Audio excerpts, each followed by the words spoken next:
The night has folded itself over you like damp cloth, and when you open your eyes you are somewhere else entirely. The air is heavy, almost wet, carrying a smell you can't quite name, part smoke, part river water, part something sharp and chemical, though you have no words for it here. Shadows move slowly above you, their shapes softened by the glow of an oil lamp.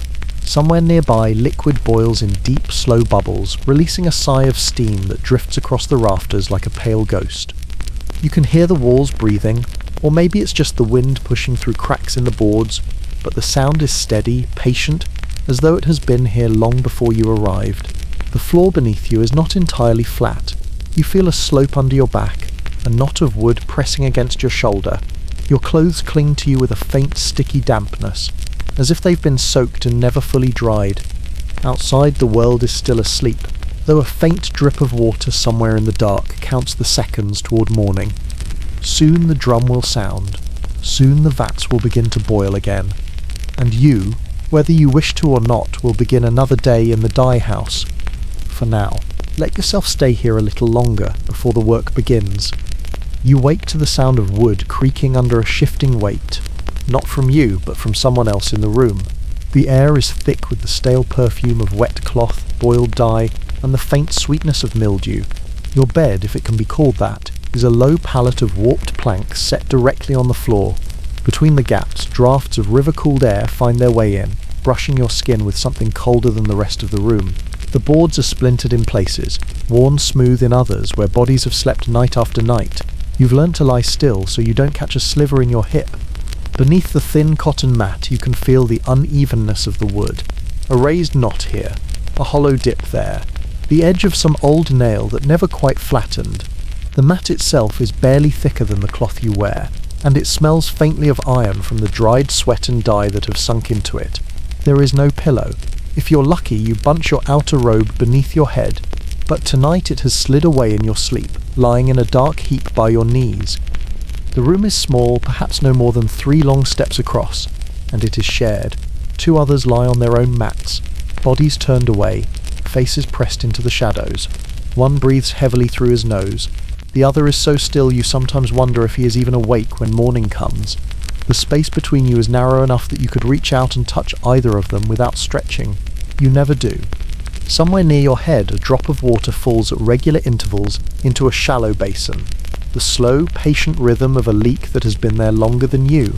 You've grown so used to it that you no longer hear it unless you're lying awake, waiting for the drum.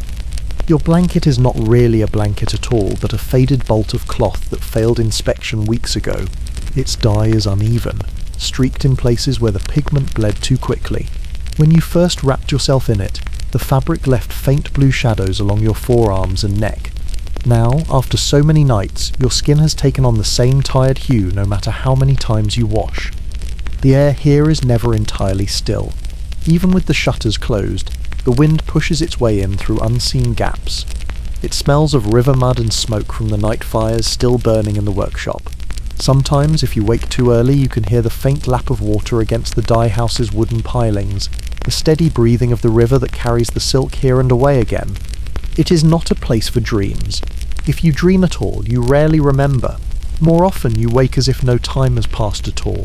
Your body stiff, your skin still holding the warmth of someone else's breath from the night before. You lie there for a moment, neither asleep nor awake, feeling the rough texture of the boards through the mat, listening to the slow drip, the occasional cough from across the room, the distant sigh of boiling water that never entirely stops. The sky outside is still dark, but you can tell it is softening toward morning. Soon the light will leak through the slats in the shutters, turning the air a faint grey. You can stay here another minute, maybe 2, before the drum calls you down to the vats. Your body aches already, but you pull the bolt of cloth tighter around your shoulders, holding on to the last warmth of the night. And for a moment, only a moment, it almost feels safe here. Rest now before the day begins. You don't so much wake as rise, like steam pulled out of yourself by a sound you've come to fear and rely on in equal parts. The drum is not loud at first. It is a patient hand on a stretched skin, a slow pulse that knows your bones better than you do. You lie still and count the first 5 beats, the way you always do, as if you can bargain with them, as if noticing them will make them stop. The 6th arrives anyway, and with it the familiar crawl of dread across your ribs, the bolt of failed cloth has slipped from your shoulders, a stripe of chill air runs down your spine. You taste the night-old smoke, breath, the sour tang of wet wood, and then you swallow it like medicine because there is nothing else to do. Across the room, one of the others coughs, a short, sharp bark that sounds like it hurts. The other man makes no sound at all, though you can hear the faint rustle of his mat as he turns his face away from the window slats. The drum continues. Between each beat, there is a silence big enough to hold a life. You could fill it with a thought, with a wish, with a memory that feels less used. Instead, you count again. 7, 8, 9. The drum is closer now, or maybe it's only your body drawing it in. It enters the room through the cracks in the shutters, through the space beneath the door, through the seams of your skin, and settles there, a steady hammer that shapes you into the person you are when you must work. You sit up slowly because standing too quickly makes the room lurch. The planks complain under your weight. Your knees answer, the mat sticks to your skin and then peels away with a soft sound you feel embarrassed by, even though no one is looking. Your robe is where it fell in the night, a dark, slumped shape that smells like river water and yesterday's sweat. You shake it out once, twice, the way you were taught, to throw off what you can. Threads cling to it anyway. Threads always do. You shrug into the cloth and feel that familiar stiffness where dye has made the fabric into something like thin bark. It scratches the tender hollows of your elbows. You scratch back. You know better than to look at your fingers in the half-light. The broken lines, the puffed knuckles, the nails tinged with colours that don't belong to any living thing. You will wash them later, and they will look the same. The drum speaks again. The rhythm changes. Not faster, exactly, but more certain, the way a river quickens around a bend. From outside comes the sound of a bar being lifted from a door, the low metal groan of a latch that refuses to give up its rust. Footsteps cross the courtyard, soft thuds over damp boards, and then a voice, the courtyard man, calling the same 2 words he called yesterday and will call tomorrow. You don't listen for meaning. The words mean up and now and don't make me say it a 3rd time, and they carry the suggestion of a kick without requiring one. You pull the bolt of cloth from your legs and fold it the way you always fold it, in 3 careful turns so the uneven dye hides inside. Habit is a mercy. If you move through the steps the same way every dawn, then the dawn itself feels a little less like waking inside a mouth that intends to swallow you. You tuck the folded cloth against the wall. The other 2 rise. Their faces are shadows. You don't look at them because there is nothing to say that hasn't already been said with the slow choreography of standing. The hand pressed to the lower back, the brief pause when the blood doesn't want to move, the way each of you breathes once, deeper, to make more room for the day. You open the door. Damp air walks in first, heavy with the breath of the river and the sweet, bruised smell of mulberry bark from somewhere upstream. The courtyard is a bowl of grey. Lanterns hang like low moons along the eaves, the flames inside them wobbling with each shift of the breeze. Beyond the lanterns, the silhouettes of racks rise in rows. Wooden trees bearing curtains of sleeping colour. The silk swings a little, whispering where the hems brush one another. For a moment the place is quiet enough that you can hear the river tapping the pilings with patient fingers. It would almost be beautiful if the beauty didn't carry a price measured out in the palms of your hands. You shuffle your feet into straw sandals that were never quite your size. They pinch one toe and slide on the other, a reminder that your body is always being negotiated with. The drum gives 3 short calls, the summons for water carriers and fire tenders, and figures separate from the darkness like ink dropped in water. You move with them. The path between the racks is slick. Yesterday's rain has threaded itself into the wood and refuses to leave. The dye house door stands open like a throat. Steam curls out of it in pale ropes. You breathe it in, and the sweetness turns metallic, a coin pressed to the back of your tongue. Your stomach tightens. It always does. You have learned to take this first nausea as a sign that you are still here. Inside, the world is softened by heat. The vats sit low and black like old ponds. Someone has tended the fires since before the drum began. You can hear the wood chewing itself down in the brick mouths beneath the iron. A man you do not like nods at you without looking. His eyes are always half-lidded, as if nothing in the world surprises him anymore, as if surprise were a flavour he lost the taste for long ago. He sets a paddle in your hands. The wood is smooth from 100 other hands working the same circles. It is still damp from the last cooling. You grip it and feel your skin remember where to thicken. There is a ritual to the morning that no one calls a ritual. It begins with water, 2 buckets for every vat. carried from the pump at the back where the river squeezes itself into a narrow channel and submits to the iron mouth. The pump wheezes like an old man telling a long story. The handle bites your palm and then warms to it. You don't spill because the floor will punish you if you do. A slick place waits where last week's mistake still shines, and someone will slip before midday and swear in a way that catches in their throat. You lower the water and wait for that first shy tremor from the iron. When it comes, it is always a little like the pulse of a creature waking up. The vats blink. The vats breathe. The drum falls away because the vats have their own heartbeats, and they will beat until the day is done. The courtyard man shouts again, and the apprentices stumble in with the dye stuff. Baskets, damp and heavy, puff out a scent like hammered leaves, like bark bruised beneath a stone. You don't ask where this batch was made ready. You already know. The low back room with no window. The pot that always looks as if it is thinking about boiling but never quite remembers how.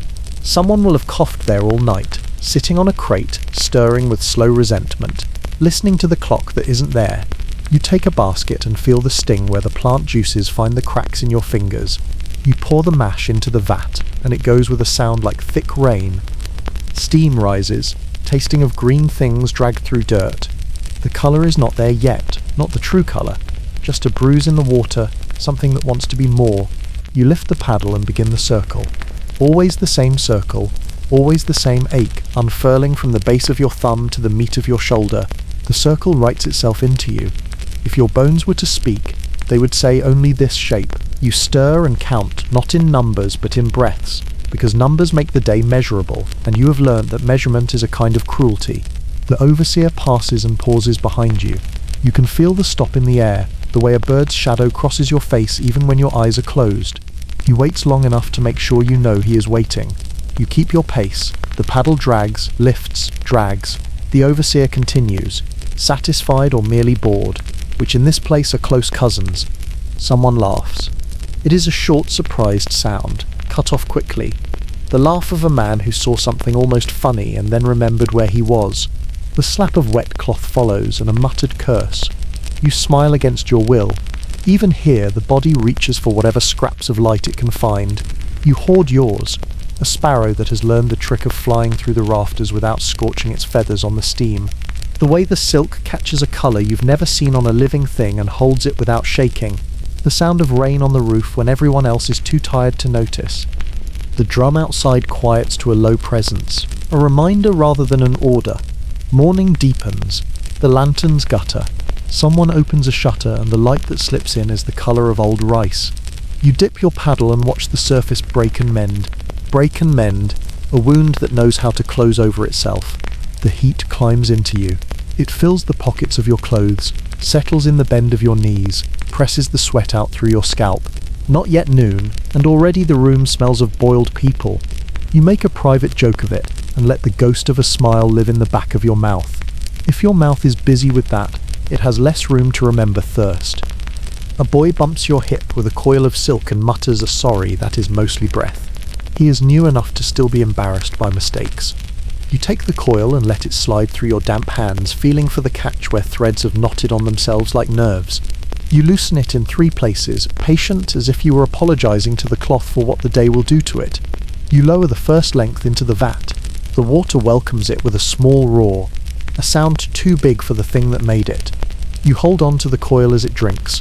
The silk pulls against your grip as if the vat were a throat and the cloth a rope. You feed it in, careful to keep the flow steady. You can feel the colour even before you can see it, like a temperature that is not heat, like a weight that is not mass. The silk darkens, the room inhales. Someone somewhere begins to hum without meaning to. One note, the same note, the next old sorrow made into sound. You think of breakfast and do not think of it. There will be rice and there will be something that calls itself bean paste out of habit. If you're lucky, a strip of something fish-like will share its salt with you. But breakfast is for later. Now there is the slow lifting of the first length from the mouth of the vat, and the way it carries the water with it. Long dripping lines that write colour on the air before it falls. You pass the silk to the next pair of hands, and those hands pass it to the wooden pole, and the pole carries it to the rack, and the rack carries it to the courtyard where the day can read it. Every morning, this same procession, solemn as a prayer that begins without the need for words. The overseer returns. He does not speak to you. He draws a finger across the corner of a bolt and inspects what clings to his skin. He nods as if the cloth has apologized well. He moves on. Your shoulders ache in the place they always ache first. You roll them once, small, so no one will say you are resting when you aren't.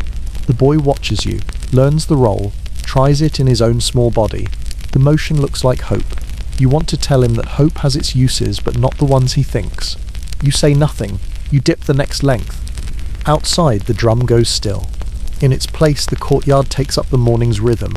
Ropes creak, poles thud into their brackets. Water slaps the floor in thin applause. A woman's voice carries from somewhere near the racks a low, steady line of sound.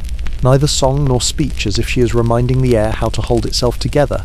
You could follow that voice into a softer place if not for the paddle still waiting in your hand. So you give the paddle what it wants. You give the vat your heat in exchange for the colours promised to stay. You think of the river that will bear these bolts away, of the hands that will touch them without ever touching you, of the rooms where the silk will whisper against skin that has never known the drum. The idea is not anger so much as a bruise. You keep from pressing. A breeze slides through the opened shutter, and the steam shifts its shape, a pale animal turning over in sleep. For a moment the light catches on a moving sheet, and the whole room glows as if it has remembered sunlight. Even the overseer stops to see it, though he would deny it if asked. The glow fades. The day resumes the ordinary colour of itself. You lower your eyes to the vat and it meets you with the honest face of labour, hot, large, unromantic, asking more, always more. Your stomach yawns. The courtyard man calls the break with a stick tapped against a post. 1, 2, 3. Someone laughs again, this time brave enough to finish the sound. You wipe your hands on your robe even though it does nothing but rearrange the damp. You step back from the vat and the floor thanks you by not slipping. The boy hovers as if he wants to ask a question about the rightness of a shade you've just pulled. You save him the breath and say, "It will hold." He nods so hard his hairline shines. You go to the doorway and lean your shoulder against the jamb, borrowing the wood's indifference to the day. The courtyard is brighter now. The silk dreams in long breaths. A sparrow lands on a rack and pretends to be a weaver. You pretend not to see the overseer. Pretend not to see it. You chew the rice that is not yet in your mouth and swallow the water you haven't received. Your throat works on faith. It is a quiet kind of comedy, and you accept it because refusing would require a strength you prefer to spend elsewhere. When the break comes, it is small and sufficient. A bowl pressed into your hands, warm at the rim, rice that knows how to be itself. Paste that remembers beans the way you remember winters. Imperfectly, with effort. You eat standing, because sitting would tell your knees too much truth.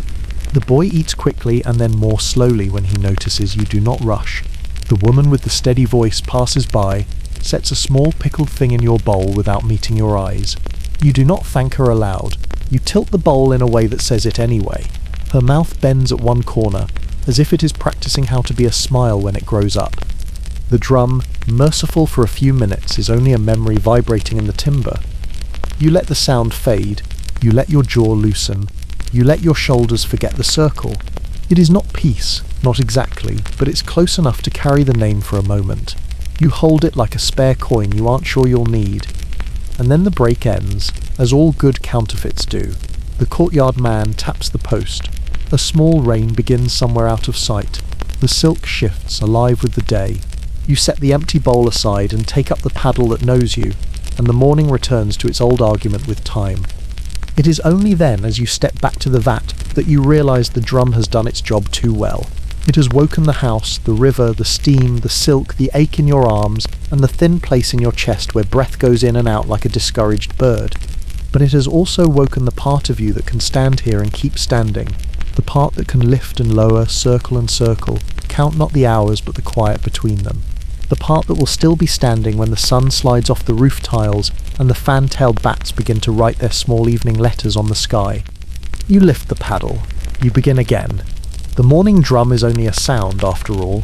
The rest is you learning how to move inside of it without breaking anything you can't mend. And if there is a kind of tired kindness in that, a soft apology to your own bones, then let it be. The vat breathes, the water darkens, your hands remember, the river waits.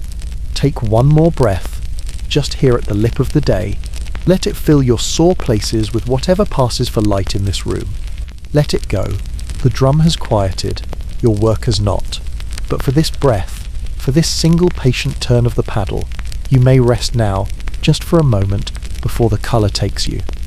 The cloth that waits for you each morning has long since stopped feeling like clothing. It is an agreement between your skin and the work, an arrangement made in coarse threads and stubborn dye, negotiated daily under the heat of the vats.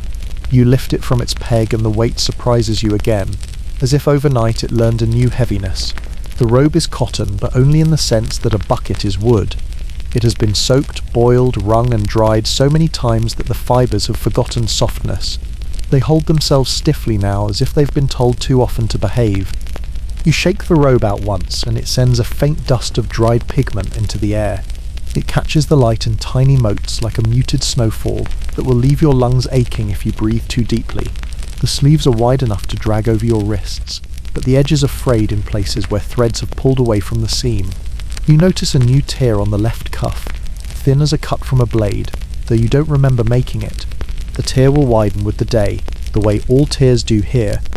You slide your arms into the sleeves and feel the inside, smooth in some patches where the cloth has been worn almost to paper, rough in others where the dye has stiffened it into scales. The robe smells of the river's sour patience and the sharp mineral tang of the mordants that fix the colours in the silk. No matter how many rinses it endures, that smell never leaves. It is the scent of the dye house itself, a mixture of labour and water and time. When you breathe it in, you taste the metal edge of the vats, the bitterness of boiled bark, the faint sweetness of mulberry dust carried in from the storerooms. Beneath the robe is the underlayer, if you can call it that. It is a thin shift meant to keep the robe from sticking to your skin, though by midday the two will be inseparable, plastered together by sweat and steam. The shift is no cleaner than the robe. It carries yesterday's work like a shadow, faint streaks of blue and green along the hem, a ghost of yellow at the collar. You step into it without ceremony, because here ceremony is saved for the silk, not for the people who make it. Around your waist a sash, nothing more than a strip of leftover cloth, knotted twice to keep it from loosening as you bend. Its edges are stiff with old dye, and if you run your fingers along it you can feel the history of every spill, every accidental dip into the vat, every time you leaned too close and the steam curled around you like a warning. You pull the knot tight until it presses into your middle, reminding you that breath must be taken carefully. The sash is the only part of your clothing that feels like it belongs to you. You tie it differently from the others, not out of rebellion but out of quiet habit, the way one might keep a pebble in a pocket just to know it's there. The sandals come last, straw, bound with cord that bites into your ankles if you walk too quickly. The soles are slick from the dye house floor, the fibres darkened and swollen from too many soakings. When you slip your feet into them, they are cold at first, holding the memory of last night's dampness, but they warm quickly, and the straw softens against your skin until it is almost comfortable. Almost. Dressed, you feel heavier, not just from the layers, but from what they carry. The robe is stained in places with colours that never reached the market, shades that failed to please a merchant's eye. These are the colours that never leave your body. You have seen workers who left the dye house years ago, and still, if the light catches them right, you can see the faint blush of madder red along their wrists, the green shadow of indigo under their nails. Your own hands are marked already. Even when scrubbed raw, the pigment lingers in the thin skin between your fingers, in the half-moons of your nails. Some colours fade within days, others stay as if they've taken a liking to you. You think of them as ghosts, not unfriendly, but persistent, unwilling to let go. When you move, your clothing moves with a sound you've stopped noticing until now, a dry whisper, the brush of stiff fabric against itself, the faint crackle of seams adjusting under your weight. In the quiet before the vats begin their work, it is one of the only sounds in the room, the breathing of cloth on cloth, the subtle language of garments shaped by labour. There are no mirrors here, but you have caught your reflection in the still surface of a vat before the dye goes in. The robe turns your body into something shapeless, the silhouette of work rather than a person. You have the same shape as everyone else here, bent slightly forward, arms ready to lift, to stir, to hold.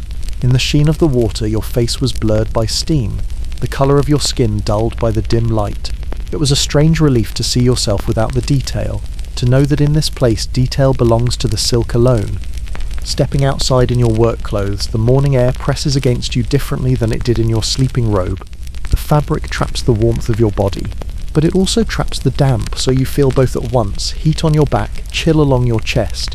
You move through the courtyard toward the vats, and the robe swings heavily around your legs, brushing the tops of your sandals with each step. The colour of the cloth is hard to name now, faded from what it once was by years of steam and sun. It is neither grey nor brown, but something between, like the shadow of a colour remembered but no longer seen. Around you, others move in similar robes, their sleeves darkened at the cuffs, their hems stiff with dye.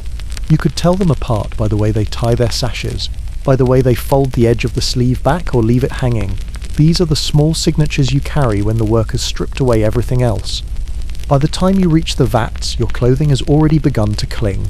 The heat rising from the fires beneath the iron seeps upward, curling the edges of your sleeves, dampening the collar against your neck. Soon the fabric will feel like part of you, as inseparable as your skin. And when you leave tonight, the robe will carry the day with it. The smell, the weight, the fine dust of pigment caught in every seam. You will hang it on its peg, and it will wait for you to come back, to wear it again, to let it shape your body into the work the dye house requires.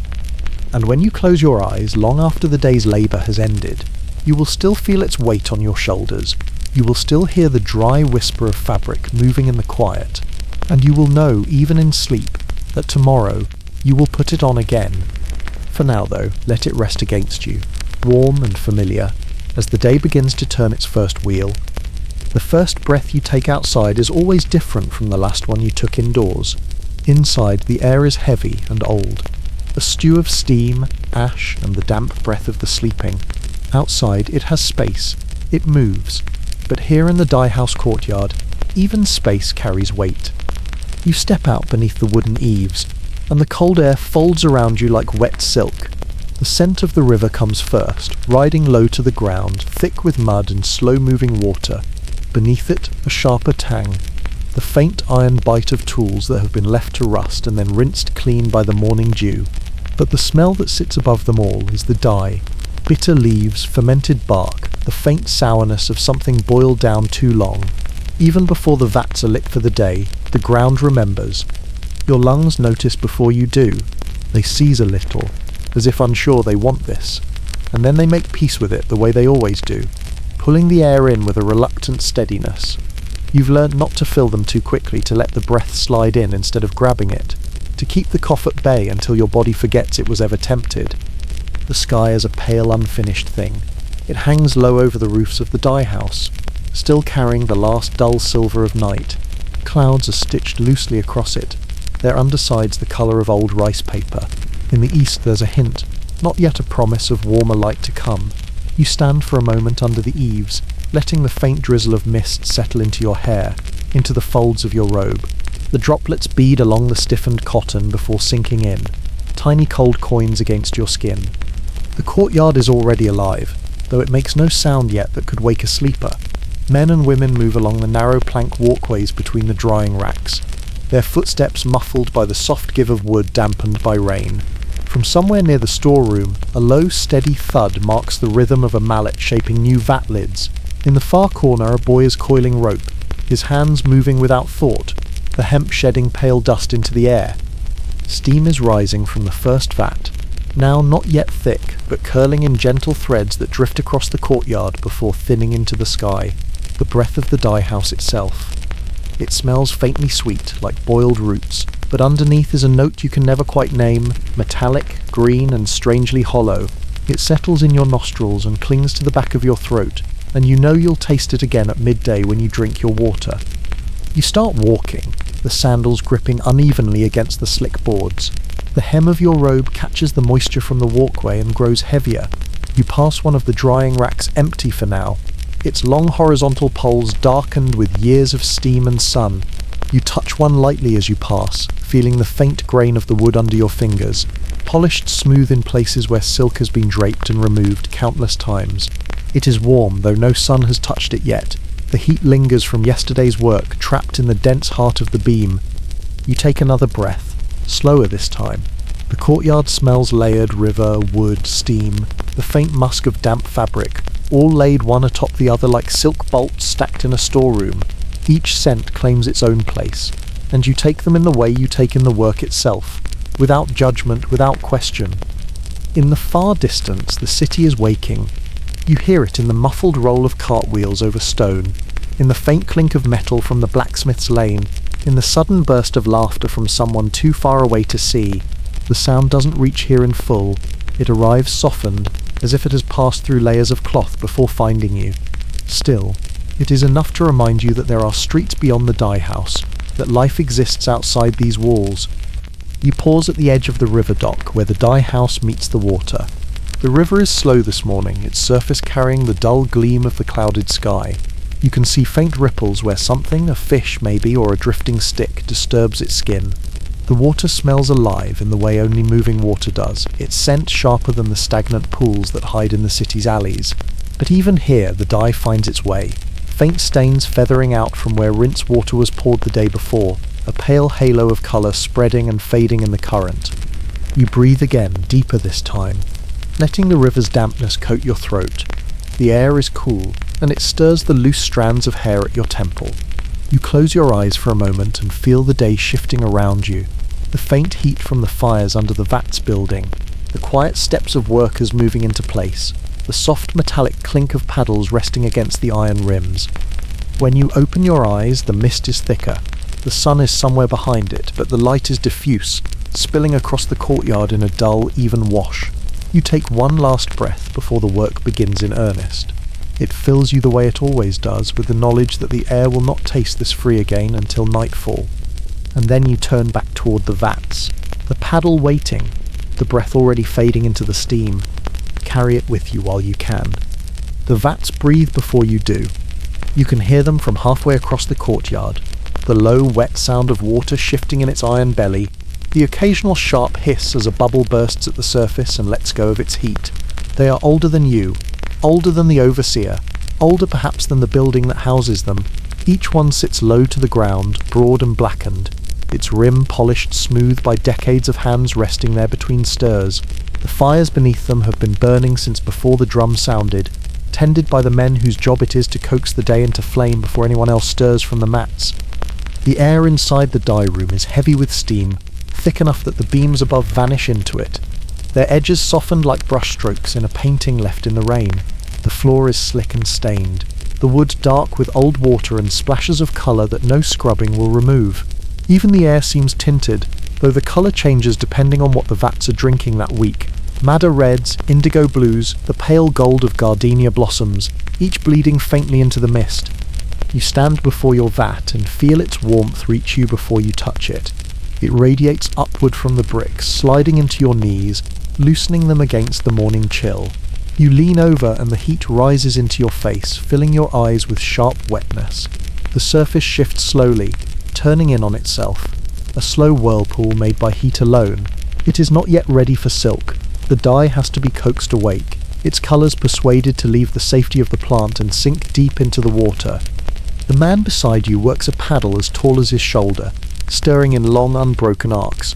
You hear the paddle's blunt edge dragging along the vat's curved wall, the sound a low groan like a boat's hull scraping a dock. He does not look up. No one looks up much in here.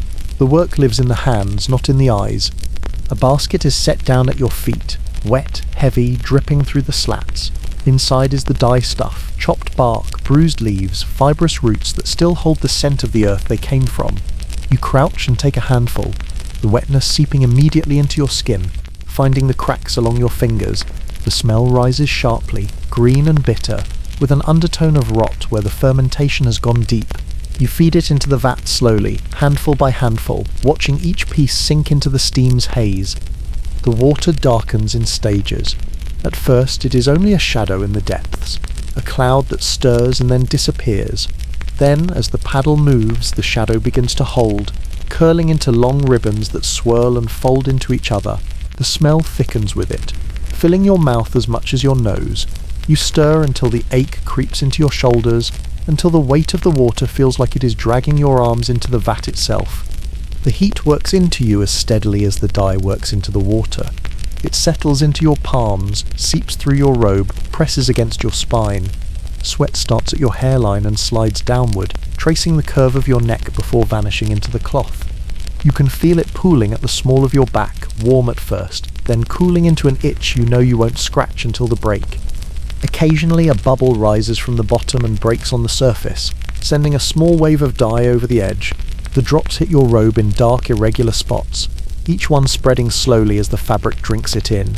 You do not step back. This is the only way to work. Close enough that the vat's breath becomes yours, close enough that the heat and the smell and the faint vibration of boiling water work their way into your bones. From somewhere deeper in the dye house comes the sound of silk being unrolled. A long sigh of fabric pulling free from itself, punctuated by the creak of a rack adjusting under the weight. Soon those pale blank lengths will be lowered into this water, into the colour you have helped coax into being. You think about how they will change, how they will drink the dye greedily, taking into themselves something they can never give back. The overseer passes behind you, his sandals silent against the wet boards. You don't need to see him to know it's him. The air shifts differently when he moves through it, the steam curling aside for him, as if it knows better than to linger in his path. He pauses just long enough to watch the water turn, then moves on without a word. Approval here is measured in absence. Absence of correction, absence of the overseer's shadow falling over you twice in one morning. The water in your vat is nearly ready now. The surface holds its colour even when you pause the paddle, a sign that the plant has given itself fully to the liquid. You test the heat by dipping your fingers just to the tips, just long enough to feel the sting that says the silk will drink deeply. Around you, the other vats are alive with their own slow storms. Steam rises in soft pillars, twisting upward until it meets the beams and spreads out like clouds against a ceiling sky. The room smells of every colour at once, a scent so dense it feels like it could stain your teeth. When the first coil of silk arrives in your hands, it is cool and pale, heavy with the memory of the river it was washed in. You lower it into the vat with both hands, feeling the fibres resist for a heartbeat before surrendering to the water. The colour rushes into it, a visible shiver as the dye begins to take hold. You stir, keeping the silk moving, turning it gently so every strand learns the colour equally. The heat climbs into your arms now, into your chest. Your breath fogs the air in front of you, though you can't tell where your breath ends and the steam begins. You keep stirring. This is the heart of the day, and it will go on until the light outside changes, until the vats begin to cool, until your robe is heavy with the weight of colours no one will ever ask if you chose. You lift the silk once to check it. Darker now, richer. The water dripping from it tinted like the skin of a plum. It will go darker still before the morning is done. You lower it back in, listening to the faint hiss as it slips beneath the surface. The vat exhales. You inhale. And in this exchange the day moves forward, one breath at a time. You can rest when the water runs clear and not before. There is a moment every morning when you forget how hot the vat will be.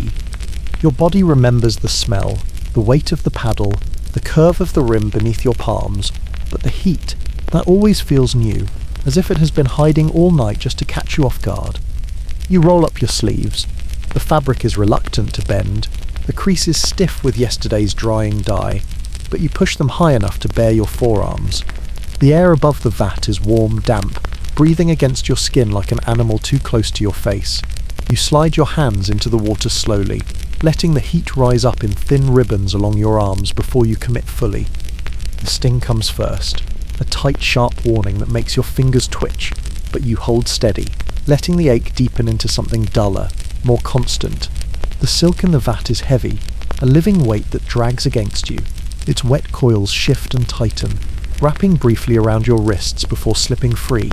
You reach deeper, fingertips brushing the rough iron bottom, where sediment from the dye stuff collects like soft mud. The water clings to your skin as if it means to keep you. When you lift a handful of silk to turn it, it slides through your grip with the slow reluctance of something half asleep. The fibres are slick and cool in places, hot in others where the dye has pooled. Your palms begin to tingle, not just from the heat but from the invisible work of the colour itself, a slow seep into every pore, every shallow cut. By the end of the day, the creases in your hands will be shadowed with it, your skin faintly bruised with whatever shade you're working today. You keep moving the silk, never letting it rest too long in one place. The overseer says that stillness makes for uneven colour, but you suspect it's also because movement keeps you from thinking too much.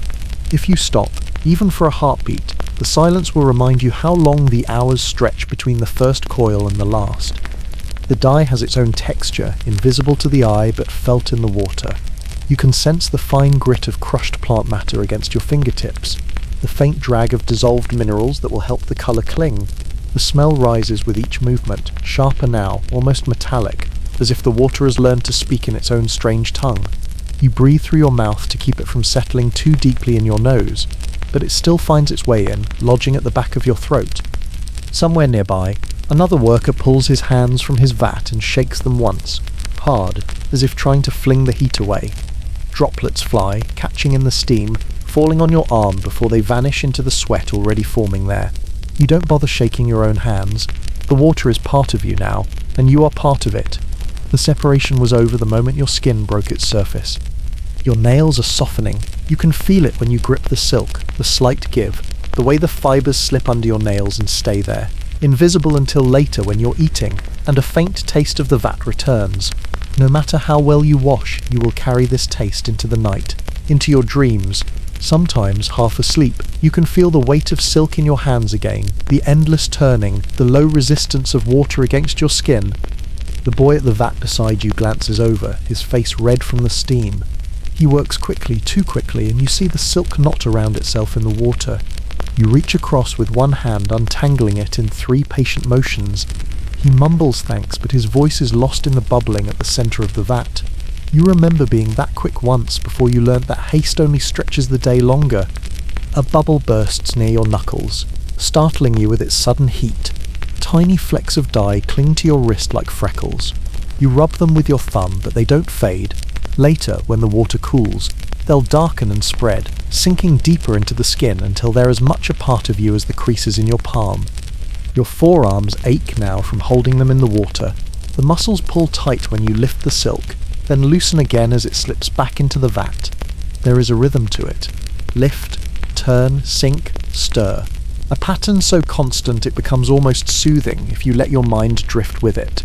Outside the dye house, the city might be waking to brighter things, but here time is measured in the slow deepening of colour, in the weight of wet cloth growing lighter as it drinks the dye. You know the shade is right when the silk feels different in your hands. Not just heavier, but more settled, as if the threads themselves have stopped resisting. You pull one length higher, letting it drip, the water falling back into the vat in steady, patient lines. The colour runs down your arm as well, a thin ribbon winding between your fingers before vanishing into the folds of your robe. The overseer's voice cuts briefly through the steam, giving an order you don't need to hear, not because it's meant for you, but because you've already been doing it. That's how you survive here, not by waiting for instruction, but by knowing the shape of the day before it's spoken aloud. When you finally pull your hands from the vat, they are flushed and raw, the skin on your fingertips faintly puckered. You flex them once, twice, watching the water bead and slide off in slow, reluctant drops. For a moment, they don't feel like yours at all, just tools you borrowed from the dye house, and will have to return at the end of the day. You shake them lightly, then plunge them back in, because the silk is still moving, and the day is far from done. You can rest when the threads stop pulling at you, but not before. You feel them before you see them. A small, almost imperceptible pressure at the back of your neck, as though the air itself has narrowed. The paddle in your hands feels suddenly heavier, the vat suddenly louder, the silk suddenly far more important to turn just right. You keep your gaze fixed on the water, on the swirling loops of fabric below the surface, but you know, everyone knows. The overseer moves differently from the rest of you. Not hurried, not slow, but in a deliberate rhythm that seems to belong to some music only he hears. His sandals make no sound on the damp boards, but the steam parts for him, curling away from his body as though even the air fears to touch him. He's close enough now that you can hear the faint creak of the leather strap around his waist as he shifts, close enough to smell the faint whiff of cedar oil clinging to his robe, masking the dye house air that clings to everyone else.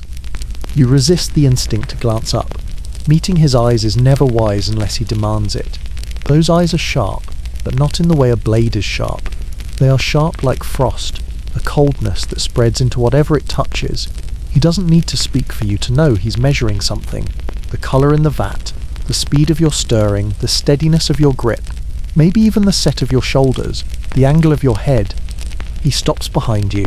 The weight of his stillness presses into your spine. You continue your work, turning the silk, keeping it moving through the water as evenly as you can. You think of each strand as a witness, ready to betray you if it holds a lighter streak when the bolt is unrolled. The paddle circles, the vat breathes. You breathe with it, steady but not too steady, as though you have been doing this for decades and will do it for decades more. Sometimes, if the overseer finds you lacking, he will make a sound, a soft, sharp click of his tongue, no louder than the snap of a thread. It is not meant for others to hear. It is meant only for you, a small brand burned onto your morning. Today there is no click, no sigh, just the faint shuffle as he shifts his weight, the silk coiling against your hands like a living rope. He leans slightly forward.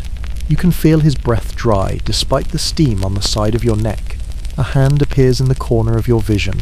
Thin but strong, the skin along the knuckles slightly puckered from old burns. He dips 2 fingers into the vat without flinching. The water clings to his skin, beading along the creases before dripping back in. He rubs his fingertips together once, testing the grain of the silk.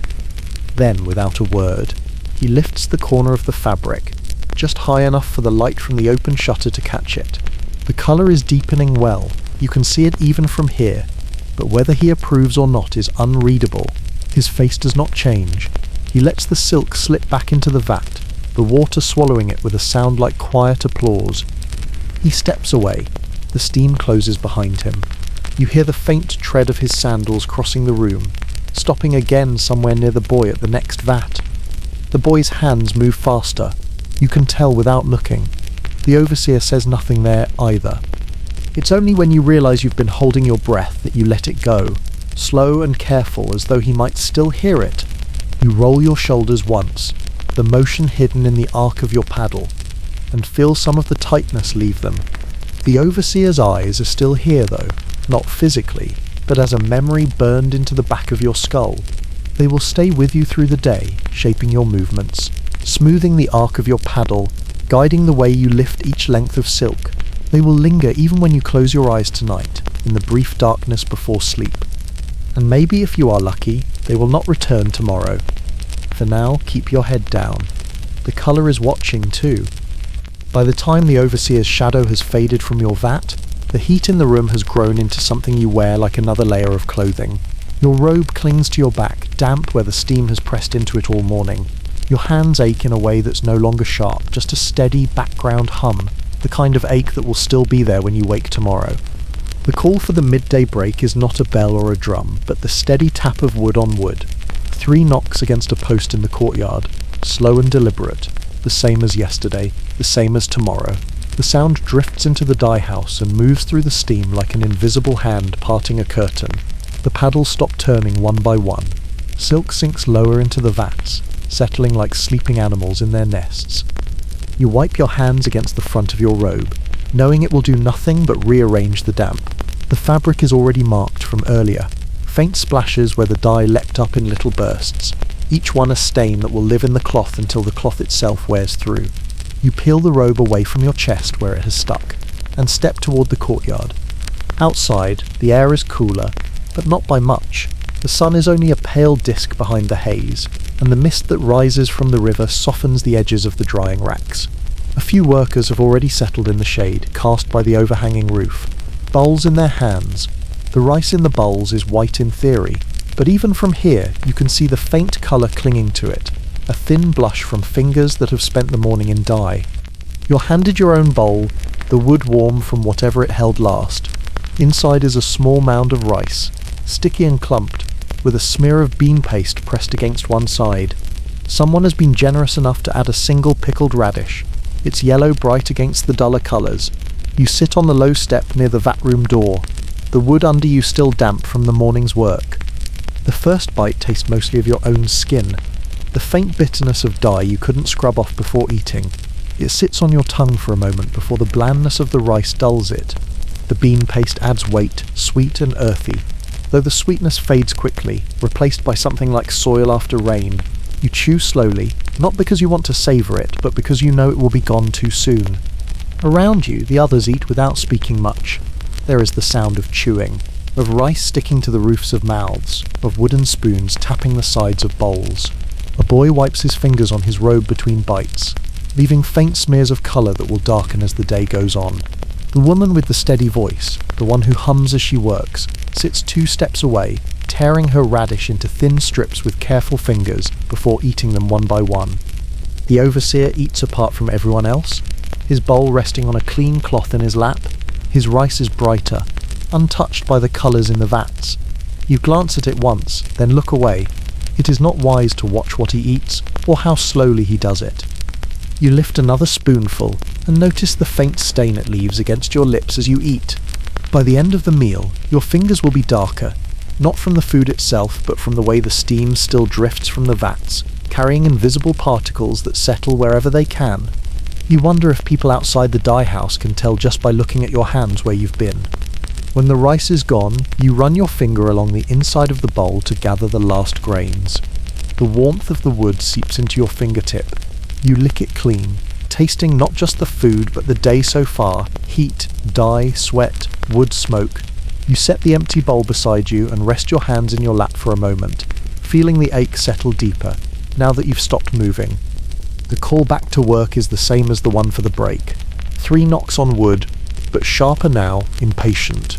You stand, brushing the damp from the step, and step back toward the dye house. The air inside is heavier again, ready to press into you until the next pause. Your fingers are already stained a little darker than they were this morning. You flex them once before picking up the paddle again. This colour will follow you home tonight, just like it always does. If the vats are the heart of the dye house, then the back room is its lungs, a place where the air is pulled in, thickened and sent back out heavy with the weight of colour. It is where the dye stuff begins, before it ever sees the heat of the main vats. You don't come here unless you're told, and today you've been told. The doorway is narrow, low enough that you have to bow your head to step through. The moment you cross the threshold, the air changes. It is warmer here than outside, but the warmth is different, not the wet all-consuming heat of the vat room, but a close clinging kind, as though the walls themselves are holding their breath. The smell is sharper too. Here the scent of boiling dye is stripped of the steam's softening veil.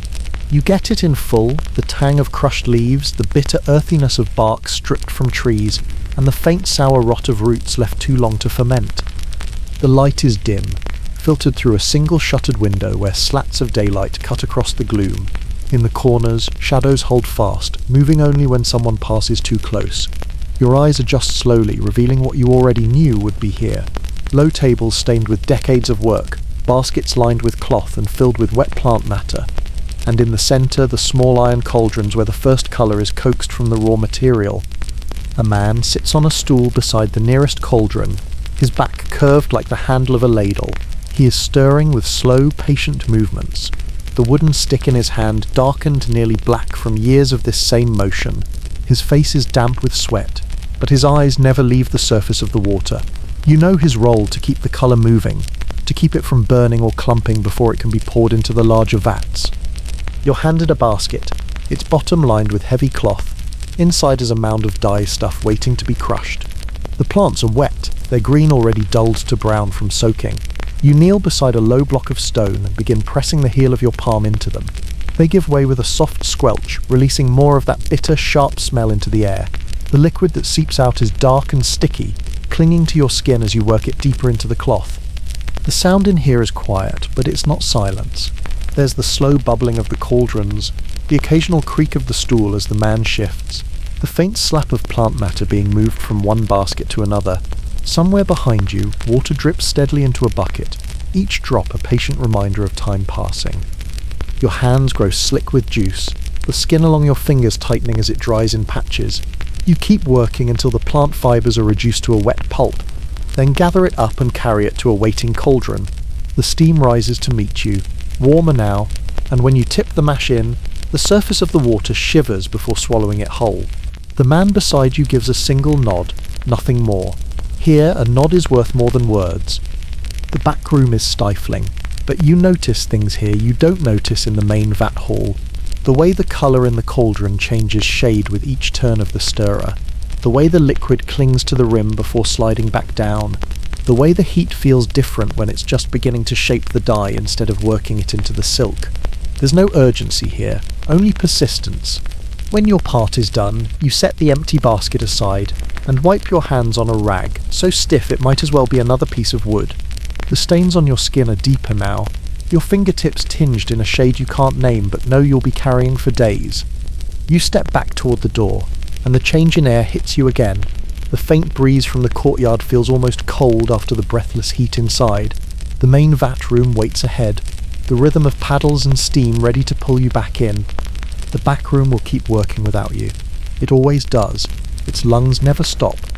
And the colour you crush today will follow you into the water tomorrow. The work changes in the afternoon, though not in the way you'd hope. You leave the heat of the vat room for a task that feels smaller, but only at first glance. The silk has been dyed, rinsed and left to drain until it's damp rather than dripping. Now it waits in heavy coils, piled on low wooden benches that sag slightly under the weight. It's your job, and the job of anyone unlucky enough to be sent here to wind it into neat, endless spools. The winding room is quieter than the vat hall. The air is cooler, though it still carries a faint dampness that seeps into your sleeves. The smell here is different too. Less steam, more cloth. The scent of the silk is sharper now that the dye has settled in. A mix of the plant's bitterness and the faint sweetness of the thread itself. It's not unpleasant, but it's persistent. The kind of smell that seems to press against your teeth when you breathe. You sit on a low stool before the winding frame. It is a simple thing, 2 upright posts with a horizontal beam between them, and at the centre a spindle that will spin until the coil of silk is nothing but a tidy wheel of thread. The silk beside you is still cool to the touch, damp enough that it clings slightly when you lift it. You start feeding it through your fingers, guiding it onto the spindle in a smooth, steady rhythm. The thread is softer than it looks. It slides through your fingers like water, but it also has a weight to it, a reminder that hundreds of threads make up each strand, and each strand has been touched by more hands than you can count. Your fingers learn its language quickly, the faint pull when it catches on itself, the sudden slack when the coil loosens unexpectedly. Every time it snags, you stop to free it, working the knot loose with careful pressure until it slides again. The spindle turns, faster when you find the rhythm, slower when your shoulders begin to tire. The sound is constant, the soft whir of the spindle, the faint whisper of thread running over skin. Occasionally you hear a faint creak from the posts, the wood complaining about another day of work. You keep going, because stopping would mean facing the vat room again, and here at least your skin can dry a little. Still, the work takes its toll.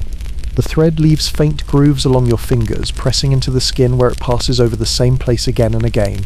Your nails catch tiny fibres, and before long your fingertips feel faintly raw. You keep winding.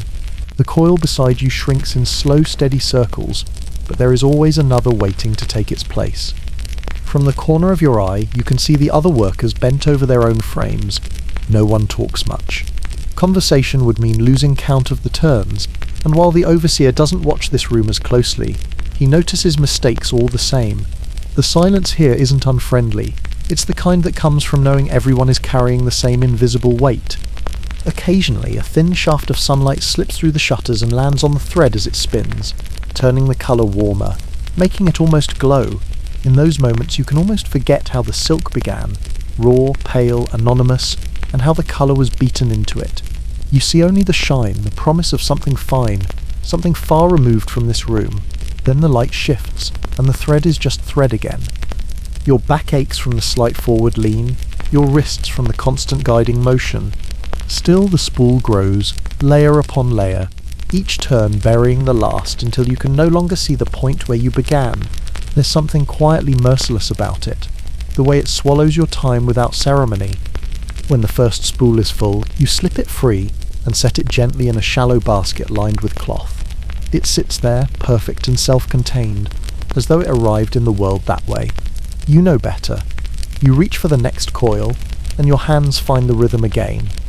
The threads never end here. They run through the day, through your fingers, through the space between one breath and the next. And even when you sleep tonight, you'll feel them still turning, tightening, winding themselves around you in dreams you won't remember. Best keep moving, or the day will wind itself tighter around you too. It begins with a sound you've heard before, but never this close, the sharp crack of bamboo against flesh. The noise carries strangely in the dye house. In the vat room, the steam swallows it, dulling the edge, but here in the winding room it cuts clean through the air, a sound so sudden it feels like it lands against your own skin. You pause with the thread still running between your fingers, the silk suspended mid-spin. No one tells you to stop, but everyone does. The winding frames still, the faint whirring dies out, and the silence feels heavier than the steam in the vat room. You hear it again, the bamboo striking, a single breath later than your mind expects. That delay is worse than the sound itself. It gives the punishment a rhythm, a terrible heartbeat. It's happening in the courtyard. You can picture it without needing to look. The overseer stands with his weight on one leg, the bamboo rod in hand, his face set in the calm of a man who sees discipline not as cruelty but as craft. Before him an apprentice kneels, head bowed, robes slipping down from one shoulder to bear the place where each strike will fall. You know the offence doesn't matter much. It could be anything, a coil of silk dropped into the vat too quickly, a length left too long in the rinse water, a knot left in a thread before winding. Small things in the grand scheme. But here, the dye house is its own world, and in its world, small mistakes are debts that must be paid in public. Another strike. This one lands lower. You can tell by the sound, less sharp, heavier. Someone at the far end of the room exhales slowly, the breath of a man who has been there before. You keep your eyes on your spool, but the image still forms, the apprentice's fingers pressed into the damp boards, the raw mark already rising against the skin, the way the shoulders jerk not from surprise now, but from inevitability. The overseer's voice comes next, quiet but carrying. You can't make out every word, but you know the tone, the patient explanation of what was done wrong, as though teaching a lesson in the placement of a stitch or the measure of a vat's heat. That calmness is worse than shouting. It says the punishment is not anger, it's maintenance, like trimming a frayed edge before it unravels the whole bolt. The strikes continue. The bamboo flexes with each one, its thin fibres humming faintly as the rod swings back into place. By the fifth, you've stopped flinching.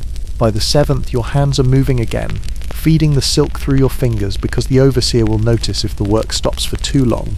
The thread feels rougher now. Though it hasn't changed, it's your skin that's more aware, every sensation sharpened by the sound outside. You hear the final blow before the pause. It's followed by the hollow clatter of the bamboo hitting the ground, not dropped, but placed there with precision. Footsteps move away, the boards creaking under the overseer's deliberate pace. The courtyard goes quiet except for the faint wet breath of the apprentice, still kneeling. No one moves to help him until the overseer is gone. When he does come in, he does not look at anyone. His face is blank, his eyes lowered, his robe pulled up over his shoulder again. He takes a seat at the far end of the room, his hands resting on his knees. The only sign of what happened is the way he leans slightly to one side, as if the boards beneath him are uneven. The work resumes fully then, the work of spindles filling the air again as if nothing happened.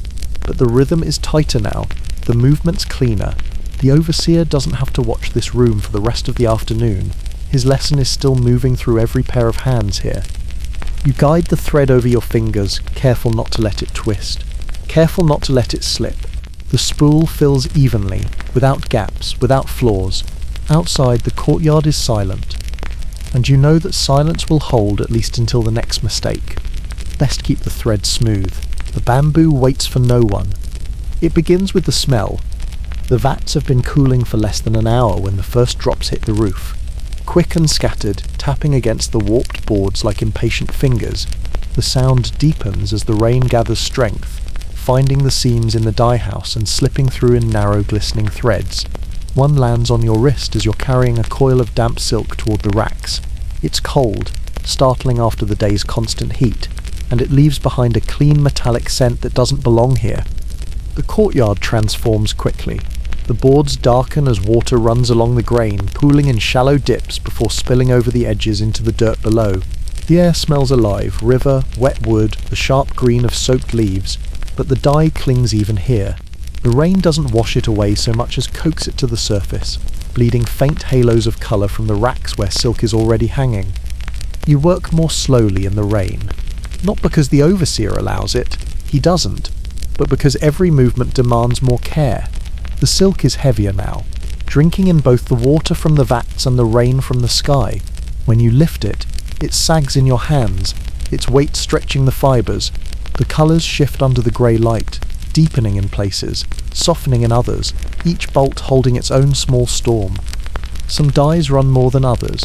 You can see it happening, thin streams of colour trailing from the silk and dripping onto the boards below, pooling into shallow stains that will linger until the next flood, or until the boards rot entirely. Your feet carry these stains with you, each step leaving a faint ghost of colour in your wake. Workers move between the racks like shadows in a wet lantern's glow. Robes cling to bodies, sleeves darken to the elbows, sashes sagging under the weight of the damp. No one speaks much. The rain fills the air with its own voice, steady and unbroken. You can hear it striking the vats in the main hall, tapping against the shutters, drumming on the roof over the back room. The whole dye house seems to breathe in rhythm with it. At one rack, a woman pauses, her hand resting lightly on the silk she's just hung. The rain is beading on the threads, turning each droplet into a tiny lens. The colour beneath it looks sharper, almost unreal, as if the rain is reminding the silk of what it could have been. She doesn't linger long. The overseer's shadow passes and her hands move again. But you catch that brief moment and it stays with you. The overseer doesn't like the rain. It slows the drying, makes the air too heavy, tempts the dyes to shift before they're fixed. He stalks the racks, his eyes sharper than usual, his voice low but cutting when he sees something hanging unevenly. You keep your head down, aligning the folds carefully, smoothing the cloth so the water slides evenly down its length. By late afternoon, the rain is lighter, the drops finer and more scattered, but everything is still damp. The racks hold their burden, swaying slightly in the soft wind that's followed the storm. You can smell the river more strongly now. It's risen with the rain, its voice louder under the pilings. Somewhere out of sight, a boatman calls, his voice carrying over the water in a long, low note. You step back to look at the racks, the silk in long rows, each length catching the dim light in its own way. Some shine, others drink the grey, but all of them seem alive in the rain's afterbreath. Your hands are stained deeper now, your sleeves heavy and dark. The work isn't finished, it never is, but for a moment, the sight of all that colour in the softened light is enough to make you still. Then the overseer turns, and the moment is gone. You move on to the next bolt. The rain has passed, but its colour remains, and you know it will follow you, the same way it follows the silk. The light in the courtyard changes before the work does. It fades so gradually you don't notice at first. The grey bright of afternoon giving way to a deeper tone, the kind that softens edges and makes even the overseer's shadow blend into the rest. The air cools just enough for the damp in your sleeves to feel heavier. Somewhere upriver, someone has started a cooking fire, and its scent drifts into the dye house, curling through the sharper smells of wet silk and wood rot. By this hour the vats have quieted. The fires beneath them are no longer fed, and the water inside is losing its restless boil, settling into the slow, thick breath of cooling heat. Steam still rises, but it is lazier now, slipping into the rafters in thin, curling strands.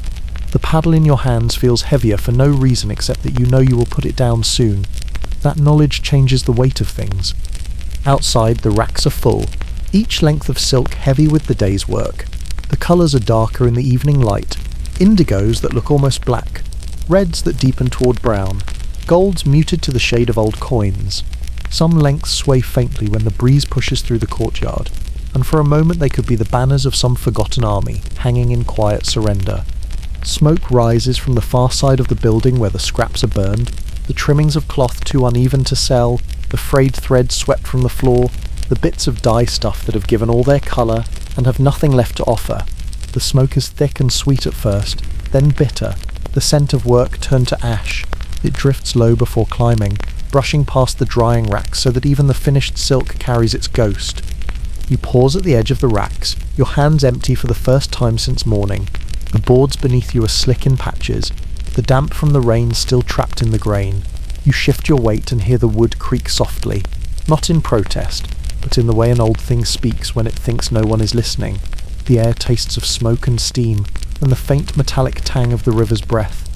The overseer makes his final round, not in a hurry but with purpose. He inspects the bolts on the racks, adjusting one here, smoothing another there. If he finds a fold uneven, he fixes it without comment. This hour is not for discipline, but for control, making sure the day ends exactly as he intends. When he passes you, he nods once, the smallest dip of his chin, then moves on. It's not approval exactly, but it will do. Some of the younger workers murmur to one another now, their voices low, a hum beneath the sound of the smoke fire. Laughter slips out here and there, not bold but unguarded. You find yourself listening without really hearing the words, the way you listen to the river at night. The meaning is less important than the rhythm. The sky over the courtyard is the colour of wet slate now. The first faint stars dim against the smoke's veil. The river glimmers faintly beyond the pilings, carrying the last of the day's rinse water out toward the places you'll never see. A bat dips low, tracing a crooked line through the air before vanishing into the deeper dark. When the fire at the scrap pit burns lower, the smoke thins, spreading into the night until it is no longer a thing you see but a thing you wear. It clings to your robe, your hair, your skin. You know you'll smell it when you lie down later. Mingled with the sharper scent of dye and the faint sour note of sweat, long dried. The overseer gives the final signal to bring in the bolts that are ready, the ones dry enough to be stored, to be folded and stacked in the storeroom where the air is still, and the walls remember every whisper. You lift one end of a pole with another worker, the silk brushing your arm as it swings down. The fabric is cool now, its dampness only a shadow of what it was, but the colour is fixed, deep as the evening itself. By the time the last length is hung inside, the sky is nearly black. The smoke fire has burnt itself to a red glow, the embers shifting with the faintest breeze. Someone stirs them once before letting them die. The air is cooler now, but the warmth on your skin will last until you sleep. You step inside, closing the courtyard door behind you. The smell of evening smoke follows you in, and it will follow you into your dreams. Sleep comes the way it always does here, slowly, like silk unwinding from a spool. You lie on the same pallet, under the same bolt of uneven cloth, but your body feels heavier than it did in the morning. The ache in your shoulders has gone from sharp to dull, as if it sunk deeper into the bones themselves. The smell of the day clings to you, smoke, dye, and that faint sweet rot from the back room that never fully leaves. It settles around you as naturally as breath. The room is quiet except for the small noises of others settling, the creak of mats under shifting weight, the faint rustle of a robe being pulled tighter, the sigh of someone already halfway to dreams. Beyond the shutters, the river speaks in its slow, patient voice, brushing against the pilings. Somewhere far off a dog barks once and is answered by another, then silence again. When you dream here, it's never of the dye house, or at least not directly. Instead you see the river, but it is wider, brighter. Its water untainted by colour. You walk along its edge without a bundle in your hands. The boards under your feet dry and clean. The air carries no smoke, only the cool scent of morning after rain. You can almost taste it, that pure water, that impossible lightness in your chest. Other nights, the dreams are stranger. You dream of colours that have no names, shades that could never be coaxed from bark or flower, colours that seem to hum when you look at them. They hang in the air like silk on an invisible rack, shifting in a wind you cannot feel. You reach for them, but your fingers pass through, and when you look down, your hands are empty. Sometimes the dreams are of silence, true silence, where no drum calls, no overseer's footsteps pause behind you, no steam hisses in the dark. In those dreams, the stillness is so deep you almost want to speak just to prove you're still there, but you don't. You hold it close as if sound might crack it open and spill it away. There are rarer dreams too, ones where you are outside the city entirely, in fields so wide the horizon looks like another rack of colour waiting to be filled. The wind in those fields smells of grass and sun, not river and dye. You walk through them barefoot, the earth warm and dry, your robe lighter, your skin unstained. The threads you carry in these dreams are not for work. They are soft and bright, and you weave them into something only you will ever wear. And then there are the dreams that feel less like dreams at all, where you're back in the vat room, the paddle in your hands, the silk winding endlessly through your fingers. But the overseer isn't there, and neither are the others. The vats breathe on their own, slow and deep, and the colour in the water shifts with each breath you take. You stir and stir, but the silk never leaves the vat. You wake from those dreams tired, as if you've worked all night. The hardest dreams to wake from are the small ones, sitting by the river with nothing to carry, or lying in a patch of sunlight without needing to move. They vanish so quickly when you open your eyes, slipping away like the last of the steam through the rafters. By the time you hear the first sound of the morning drum, you can't remember the shape of them, only that they were softer than the day, and that you want them back. When you shift on your mat, the cloth over you slides, and your hand brushes the rough boards beneath. For a moment you can still feel the dream, the clean air, the light that didn't smell of smoke, but then the drip of water from the corner pulls you back, and the smell of dye on your own skin closes in again. You turn your face into the cloth, close your eyes once more and try to find the dream again, before the morning calls you away. Sometimes you almost can. Morning light finds its way into the dye house long before you're ready for it. It pushes between the warped shutters and along the seams in the walls, settling in thin, dusty beams across the floorboards. It doesn't warm you, not really, but it announces itself, a reminder that the world outside has begun moving, whether you have or not. You lie still, listening to the sounds beyond the courtyard, the low thump of a cartwheel over a rut, the faint sing-song call of a peddler, the river brushing against its own banks. You don't go to those places. You never have. The dye house is your sky, your horizon, your entire map. The city beyond its gates is a rumour you've never been invited to confirm. You've heard of streets lined with vendors selling tea, fragrant enough to make you forget your name, of lanterns strung high enough that they sway in the wind like floating stars. You've heard of shops filled with bolts of silk in colours no one here has ever managed to fix, shades that seem to hold sunlight inside them. But those are things you'll never see. You'll never see the palace gardens in bloom, the air so thick with flower scent that it clings to your sleeves for hours. You'll never see the great markets where merchants shout over one another, each claiming their goods are finer, rarer, truer than the rest.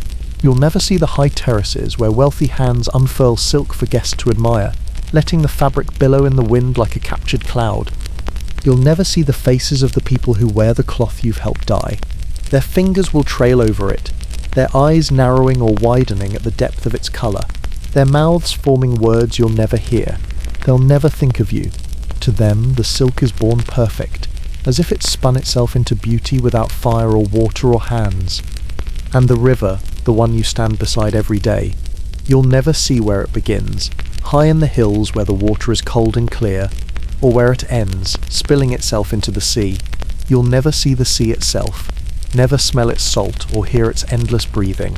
Your water comes to you already tired, already carrying the work of 1,000 unseen miles. Once, when you were younger, you thought you might see more.